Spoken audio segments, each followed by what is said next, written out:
নমস্কার। বিবিসিপি ব্রজবাবুর ছোটদের পাঠশালায় সবাইকে স্বাগত জানাই। শুরু করছি আমার বই প্রথম শ্রেণী প্রথম পর্ব, পৃষ্ঠা 33, 32 এবং 33 পৃষ্ঠার এই পাঠটি একটু নতুন চিন্তা ভাবনা অনুযায়ী আপনাদের কাছে উপস্থাপন করব।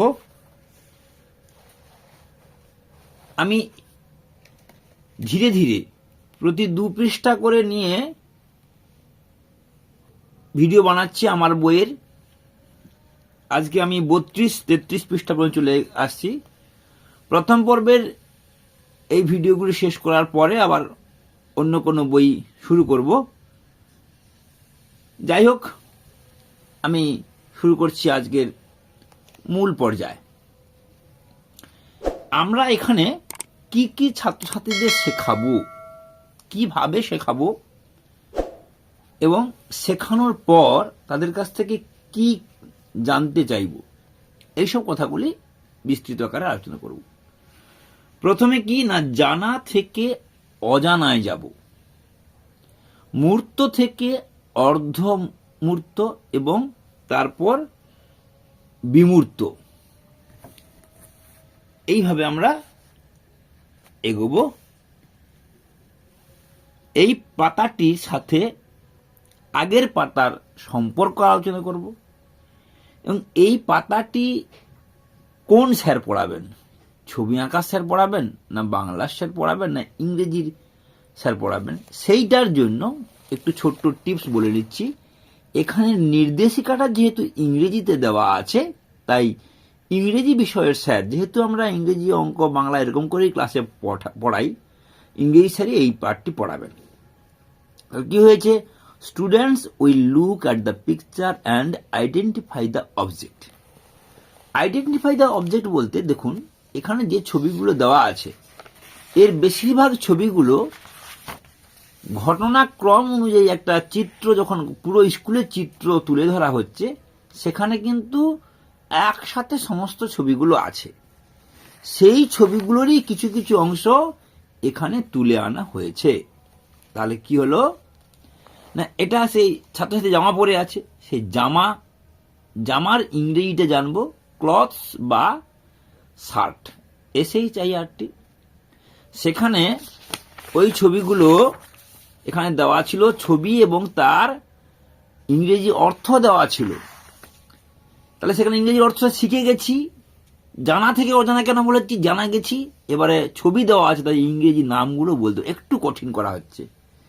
ছবি নাম দেওয়া ছিল মূর্ত, নামটা সরিয়ে নেওয়া হয়েছে, অর্ধমূর্ত করে দেওয়া হয়েছে। তারপরে যখন আমরা পুরো বানানে যাব তখন বিমূর্ত, কোনো ছবি থাকবে না, শুধুমাত্র ইংরেজি শব্দটা থাকবে। এইভাবে আমরা ধীরে ধীরে ছাত্রছাত্রীদেরকে শেখাবো।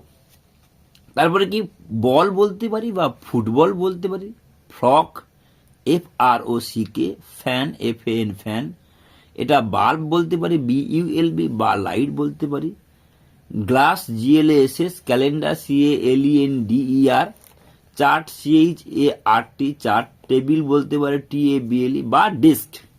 টেবিলের উপরটা একটু সমান হয়, ডেস্কের উপরটা কিছুটা জায়গা সমান হয়, কিছুটা জায়গা ঢালু হয়, সেই হিসেবে আমরা এটাকে ডেস্ক বলতে পারি, এবং ব্যাট।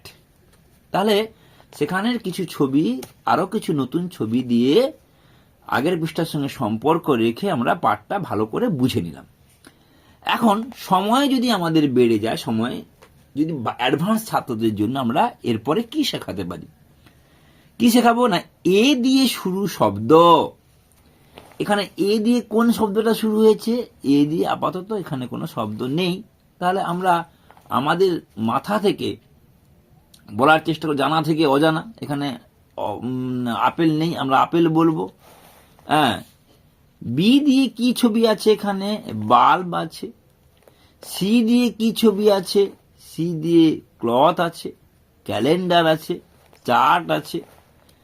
ডি দিয়ে কি আছে, ডেস্ক আছে।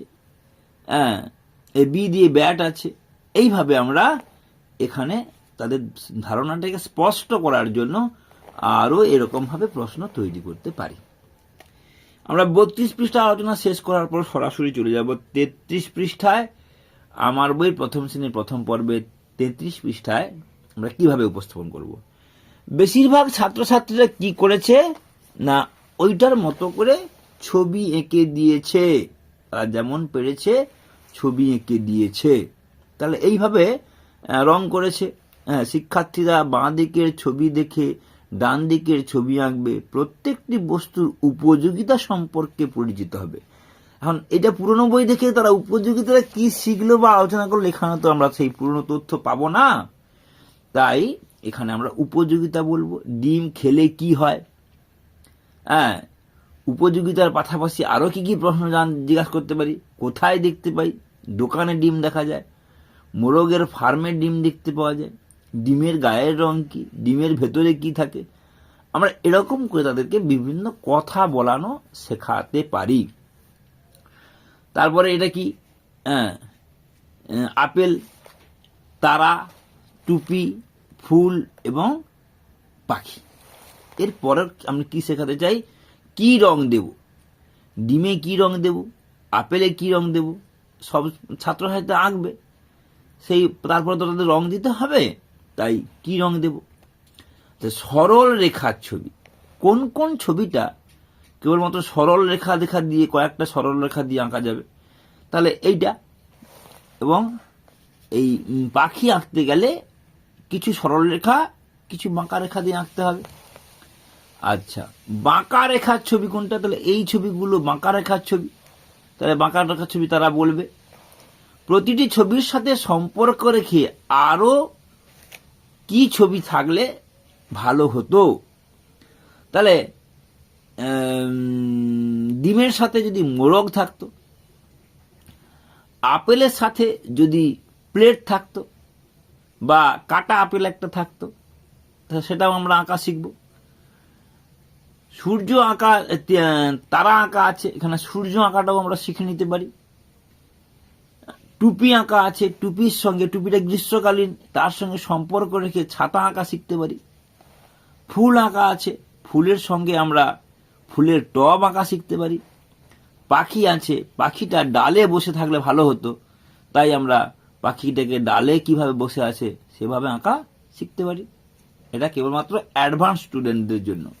প্রথমে যারা সবাইয়ের জন্য এটা শেখালাম, তারপর অ্যাডভান্স ছাত্রছাত্রীদের জন্য আরো কিছু বাড়তি তথ্য দিয়ে আজকের ভিডিও আমি শেষ করব। সবাই আমার ভিডিওগুলি দেখবেন, লাইক করবেন, কমেন্ট করবেন, শেয়ার করবেন এবং আমার চ্যানেলটি সাবস্ক্রাইব করবেন। ধন্যবাদ, সবাই ভালো থাকবেন।